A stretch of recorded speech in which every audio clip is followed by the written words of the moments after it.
Sometimes you can get a bit stuck in explaining everything because it's quite a powerful bit of work or a bit of software.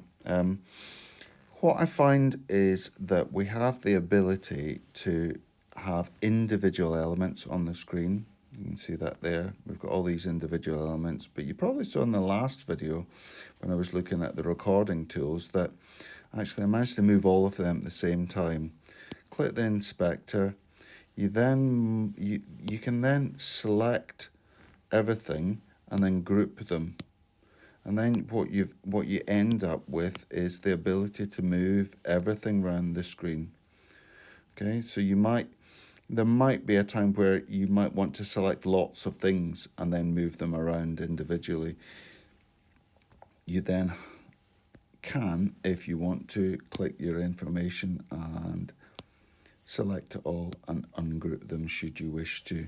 Go back to your finger tool and then you can move different elements around. You might then say, well, actually it's there and I want to point at this rotating bit because this is quite cool.